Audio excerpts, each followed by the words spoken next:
दोस्तों, आज तक आपने काफी सारी हॉन्टेड स्टोरीज सुनी होंगी, लेकिन क्या कभी किसी घोस्ट डॉल या भूतिया गुड़िया की कहानी के बारे में सुना है? शायद नहीं। दोस्तों, आज हम आपको एक ऐसी ही गुड़िया के बारे में बताने जा रहे हैं जो भूतिया है और इसमें किसी आत्मा का वास है। ये गुड़िया अब तक कई लोगों की मौत का कारण बन चुकी है और इसलिए इसे अमेरिका के एक म्यूजियम में शीशे के बॉक्स में बंद करके रखा गया है। ऐसा माना जा रहा है कि अगर ये गुड़िया गलती से भी अगर इस कैद से आजाद हो गई तो हर तरफ बस तबाही का ही मंजर होगा। तो चलिए दोस्तों, आपको बताते हैं कि आखिर ये गुड़िया कौन है और ये भूतिया कैसे बनी। तो दोस्तों, इस कहानी की शुरुआत होती है सन 1970 में। अमेरिका के एक छोटे से शहर में एक लड़की जिसका नाम डोना था, उसकी माँ ने उसके जन्मदिन पर उसे एक डॉल गिफ्ट की, क्योंकि डोना को बचपन से ही डॉल से खेलने का बहुत शौक था। इवन बड़े हो जाने के बाद तक भी वो अब तक भी डॉल्स जैसी चीजों से ही खेलती थी। डोना उस समय मेडिकल की पढ़ाई कर रही थी और एक अपार्टमेंट में रेंट पर रहा करती थी। उसकी माँ के द्वारा डॉल गिफ्ट किए जाने का एक कारण ये भी था कि डोना को उसकी माँ की ज्यादा याद न आए, क्योंकि डोना की माँ को पता था कि डॉल्स हमेशा से ही डोना के दिल के बेहद करीब रही है। डोना के साथ उसकी एक रूममेट भी रहा करती थी जिसका नाम एंजी था। जब डोना की माँ ने उसे डॉल गिफ्ट की तब डोना ने उसे खुश होकर अपने पास रख लिया, पर कुछ देर बाद ही डोना ने ये नोटिस किया कि वो डॉल एक जगह से दूसरी जगह पर जा चुकी थी, जिसे देखकर डोना काफी ज्यादा हैरान हो गई। पर उसने इसे नजरअंदाज कर दिया, क्योंकि उसे लगा कि शायद उसने ही डॉल को वहाँ पर रखा होगा। लेकिन फिर हर रोज ही ऐसा होने लगा। सुबह कॉलेज जाते समय डोना उस डॉल को जिस जगह पर रख कर जाती थी, कॉलेज से वापस आने पर उसे उस डॉल की जगह बदलती हुई मिलती थी। एक दिन डोना उस डॉल को अपने रूम के बिस्तर पर रख के गई थी, लेकिन वापस आने पर उसने देखा कि वो डॉल हॉल के सोफे पर पड़ी हुई थी। धीरे धीरे डॉल की जगह बदलने की ये घटनाएं बढ़ती ही चली जा रही थी। और एक दिन जब डोना और उसकी दोस्त एंजी कॉलेज से वापस आई तब उन्होंने देखा कि उनके रूम में ढेर सारे पेपर पड़े हुए थे जिन पर लिखा था हेल्प हेल्प, जिसे देखकर डोना और एंजी दोनों ही काफी ज्यादा घबरा गए, लेकिन उन्होंने इस बात को इग्नोर कर दिया। इसके बाद लगातार उनके साथ उस गुड़िया से संबंधित कोई ना कोई घटना होती रहती थी, लेकिन दोनों हर बार उसे अनदेखा करती रहती। एक दिन जब दोनों कॉलेज से अपने रूम पर पहुंची तो उन्होंने कुछ ऐसा देखा जिसे देखकर उनके होश उड़ गई। दरअसल डोना और एंजी ने देखा कि वो डॉल रो रही थी और उसकी आंखों से खून के आंसू निकल रहे थे। डर के मारे दोनों सहेलियां कपकपा रही थी, लेकिन फिर खुद को संभालते हुए उन्होंने किसी पैरानॉर्मल एक्सपर्ट को बुलाने का फैसला किया। जब पैरानॉर्मल एक्सपर्ट आए तो उन्होंने उस डॉल को चेक करके बताया कि उसमें एक आत्मा का वास है जिसका नाम एनाबेल हैंगिस था। जब उस एक्सपर्ट ने डॉल से बातचीत करने की कोशिश की तो उसने बताया कि 1 साल पहले वो इसी जगह पर रहती थी जहाँ वो दोनों लड़कियाँ रहती है। इसके अलावा उसने ये भी कहा कि उसकी मौत सिर्फ 7 साल की उम्र में हो गई थी। डॉल का कहना था कि उन दोनों लड़कियों के साथ काफी सेफ फील करती है और हमेशा उन्हीं के साथ रहना चाहती है। उस एक्सपर्ट के जरिए डॉल ने उनसे पूछा कि क्या उनके साथ रह सकती है, जिसके बाद डोना और एंजी दोनों ही सोच में पड़ गई। उस डॉल ने उन दोनों से वादा किया कि वो कभी भी उन्हें कोई भी नुकसान नहीं पहुंचाएगी। काफी सोचने विचारने के बाद डोना और एंजी दोनों ने उस डॉल को अपने साथ रखने के लिए हामी भर दी। डोना, एंजी और वो डॉल अब तीनों उस कमरे में आराम से एक साथ रहने लगे। कुछ दिनों बाद एंजी का बॉयफ्रेंड जिसका नाम लू था, अब वो भी उनके साथ रहने के लिए आ गया। लू जब भी उस डॉल को देखता था तो उसे कुछ बहुत ही अजीब सा महसूस होता था। वो डोना और एंजी दोनों से कहता था कि उस डॉल को देखकर उसे काफी कुछ अजीब महसूस होता है। ये डॉल उसे काफी खतरनाक लगती है। लू उनसे कहता है कि उस डॉल को वहाँ से कहीं दूर फेंक आए,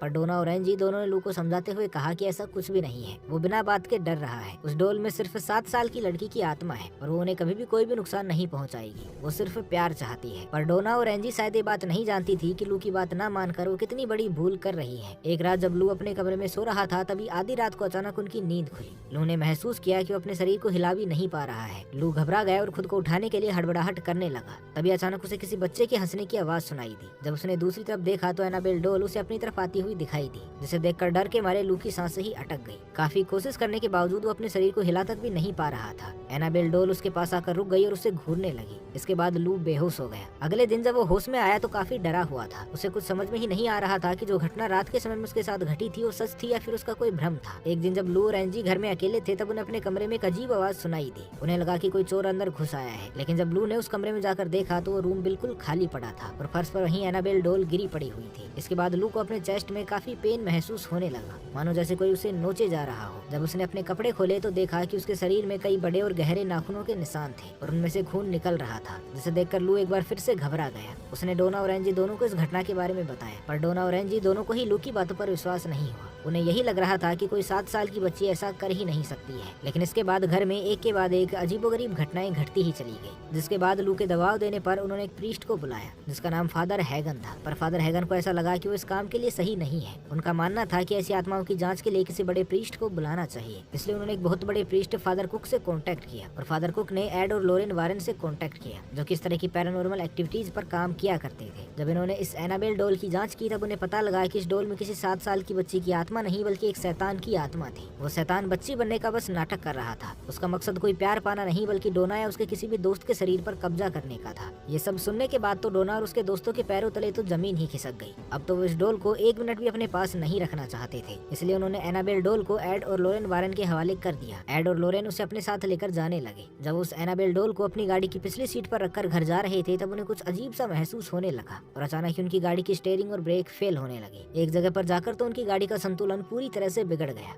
एड और लोरेन समझ चुके थे कि ये सब एनाबेल ही कर रही है। तब उन्होंने होली वाटर छिड़क कर एनाबेल को शांत किया और घर पहुंचने में कामयाब हो गई। पर उनके घर में भी एनाबेल एक जगह से दूसरी जगह पर जाने लगी। उसके बाद उन्होंने कैथोलिक प्रीस्ट फादर जैसन ब्रेडफोर्ड को बुलाया, लेकिन वो भी एनाबेल का कुछ खास कर नहीं पाए। उल्टा वहाँ से जाने के बाद वो भी एक एक्सीडेंट में मरते मरते बचे। एड और लोरेन अभी समझ चुके थे कि डोल कितनी खतरनाक है। इसके बाद उन्होंने फैसला किया कि वो एनाबेल को म्यूजियम में खास लकड़ी और शीशे के बने बॉक्स में रखेंगे। इसके बाद एनाबेल को पूरी तंत्र विद्या के साथ म्यूजियम में एक शीशे के बॉक्स में बंद करके रख दिया गया, जहाँ वो आज भी रखी हुई है। पर यहाँ बंद होने के बावजूद ऐसा नहीं है कि वो किसी को नुकसान नहीं पहुँचा सकती है, बल्कि जो भी उससे छेड़खानी का प्रयास करता है या जो भी उसकी आंखों में खटकता है उसका वो बुरा हाल कर देती है। और ऐसा ही कुछ हुआ भी जब एक दिन एड और लोरेन का एक रिलेटिव उनके पास आया। एड और लोरेन ने अपने इस रिलेटिव को इस एनाबेल डोल के बारे में बताया, पर उस रिलेटिव ने बिना कुछ जाने ही उससे एनाबेल डोल का मजाक उड़ा दिया। अगली शाम को जब वो अपने एक दोस्त के साथ बाइक पर जा रहा था तो उसकी बाइक का एक्सीडेंट हो गया, जिसमें उसके दोस्त की जान तो बच गई लेकिन वो आदमी मर गया। उसके बाद उसके दोस्त ने बताया कि वो एनाबेल के बारे में ही बातें करते हुए जा रहे थे और उसका दोस्त एनाबेल का मजाक उड़ा रहा था। तभी बाइक का कंट्रोल अचानक से लॉस्ट हो गया और उन दोनों का एक्सीडेंट हो गया। दोस्तों, आज भी एनाबेल उसी म्यूजियम में रखी हुई है और इससे जुड़ी घटनाओं के कारण दुनिया की सबसे श्रापित डोल भी मानी जाती है। हालांकि साल 2020 में रिले जेस नाम के एक यूजर ने 9 सेकंड की क्लिप शेयर की थी, जिसमें विकिपीडिया पर डिड एनाबेल एस्केप सर्च करते हुए दिखाई दिए थे, जिसके जवाब में विकिपीडिया पेज पर बताया गया था कि एनाबेल 14 अगस्त 2020 की सुबह 3 बजे अमेरिका के कनेक्टिकट स्थित वोरन अकल्ट म्यूजियम से भाग गई है। साथ ही लिखा गया है कि शापित डोल अपने पिंजरे से भाग निकली है। अगर आप जहाँ कहीं भी इसकी तस्वीर को देखते हैं तो उससे माफी मांग लें। अगर आप इसे नजरअंदाज करते हैं तो आपके साथ कुछ भी बुरा हो सकता है या फिर आने वाले कई सालों तक आपके साथ बुरा होने की संभावना है। देखते ही देखते ऐसे कई ट्वीट वायरल होने लगे और समूचे अमेरिका में डर का माहौल फैल गया, जिसके बाद म्यूजियम को संभालने वाले एड और लोरेन के दामाद टोनी स्पेरा ने यूट्यूब पर एक वीडियो जारी करते हुए कहा कि मैं इस वक्त म्यूजियम में ही हूँ और आप सभी को बताना चाहता हूँ कि एनाबेल म्यूजियम में ही है और वो कहीं पर भी नहीं भागी है। म्यूजियम में हाईटेक सिक्योरिटी है, इसलिए अगर ऐसा कुछ होता भी है तो मुझे इसके बारे में सबसे पहले पता लग जाएगा, लेकिन ऐसा कुछ भी नहीं हुआ है और सब कुछ ठीक है। इस वीडियो के आने के बाद लोगों ने चैन और राहत की सांस ली, क्योंकि लोगों का ऐसा मानना है कि अगर एक बार भी गलती से भी एनाबेल कैद से आजाद हो गई तो हर तरफ अपना भूतिया खेल दिखाना शुरू कर देगी।